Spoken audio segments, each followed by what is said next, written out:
Nous allons maintenant nous intéresser à cet encart ici, l'encart publié, et nous allons voir quelles sont les différentes options de publication. Alors, toute première chose, lorsque vous travaillez sur votre texte avant qu'il ne soit publié, ce que je vous conseille, c'est de régulièrement cliquer sur l'option enregistrer le brouillon. Alors là, elle n'est pas disponible, je vais donc changer l'état de publier à brouillon, cliquez sur OK, et puis sur mettre à jour. Donc voilà, vous voyez maintenant, vous avez ce bouton enregistrer brouillon. Donc vous êtes en train de travailler sur votre texte, et si vous ne voulez pas, alors suite à une déconnexion intempestive, ou alors suite à un crash de votre navigateur, etc., si vous ne voulez pas perdre le travail que vous avez déjà effectué, vous cliquez sur enregistrer brouillon assez régulièrement. À la même occasion, vous pouvez cliquer sur aperçu, ce qui vous donnera un aperçu de votre article tel qu'il est au moment où vous avez enregistré votre brouillon. Voilà pour ce premier conseil. Ensuite, vous voyez ici que vous avez, alors tout premièrement, le bouton publier, qui se transforme en mettre à jour lorsque votre article est déjà publié, et qui se transforme également en planifié lorsque vous changez la date de publication à une date ultérieure. Donc je vais vous donner ces différentes informations. Donc premièrement, vous avez l'état du brouillon. On va cliquer sur modifier. Vous voyez, on peut choisir avec en attente de relecture. Alors, pourquoi en attente de relecture? Eh bien, cette option sert lorsque vous avez un site collaboratif, où vous avez plusieurs collègues qui vont travailler dessus, et que vous avez un éditeur en chef, un rédacteur en chef, entre guillemets, qui va d'abord relire les articles avant de les publier. Donc, c'est à ça que ça sert, cette option en attente de relecture. Si justement vous avez d'autres personnes qui collaborent sur votre site. Donc pour l'instant, je vais le laisser en brouillon. Cliquez sur OK. Ensuite, deuxième option, c'est la visibilité. Donc, vous pouvez cliquer sur modifier et vous allez voir que vous avez donc le statut public par défaut, c'est-à-dire que votre article est rendu public. Vous pouvez décider, par exemple, de le mettre en avant sur votre page d'accueil en cliquant tout simplement ici. Ce qui va faire qu'il va se retrouver, même si vous avez publié 5 articles après, cet article va rester tout en haut de votre page d'accueil.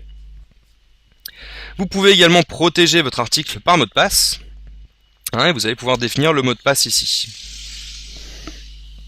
Donc on va faire un petit test et je vais vous montrer à quoi ça ressemble. Voilà, donc je clique sur OK, et puis maintenant sur publier.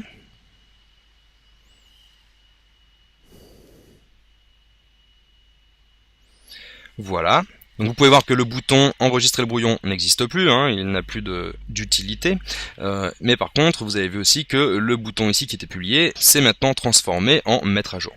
Donc vous voyez ici que vous avez un lien qui vous permet d'afficher l'article, et bien on va l'ouvrir dans une autre fenêtre, et vous allez voir donc que votre article est protégé, protégé par mot de passe, et que pour le lire il faut entrer le mot de passe. Voilà, donc je l'entre, je clique sur envoyer. Et vous voyez donc que l'article est maintenant accessible une fois que vous avez rentré le mot de passe. Alors ça peut être utile si vous voulez partager certaines ressources avec des personnes choisies à qui vous communiquez votre mot de passe. Alors, maintenant revenons sur cette option de visibilité. Vous pouvez voir qu'il y a une autre option, c'est privé. Alors dans ce cas-là, donc je vais le mettre à jour. Vous allez voir, quand vous cliquez sur afficher l'article, que cet article est privé. Autrement dit, les personnes qui vont sur votre site ne peuvent pas le voir. Il n'est destiné qu'à vous, il n'y a que vous qui puissiez le voir. Je reviens donc en arrière pour changer cette option, je la remets sur public, je clique sur OK. Et la dernière option, c'est celle-ci. Vous pouvez changer la date de publication. Donc par exemple, là je vais indiquer le 20 septembre par exemple, je mets OK. Et vous pouvez voir que le bouton s'est transformé, ce n'est plus mettre à jour, c'est maintenant planifier. Donc je vais cliquer sur planifier. Je vais retourner sur la page d'accueil du site. Et vous pouvez voir que rien n'a été trouvé. Parce que cet article, il n'apparaîtra automatiquement qu'à 13h55 le 20 septembre 2012. Je vais revenir en arrière et je vais remettre la date d'aujourd'hui. Voilà. Et je clique sur publier. Donc voilà pour la présentation de cet encart publié et ce qu'il permet de faire.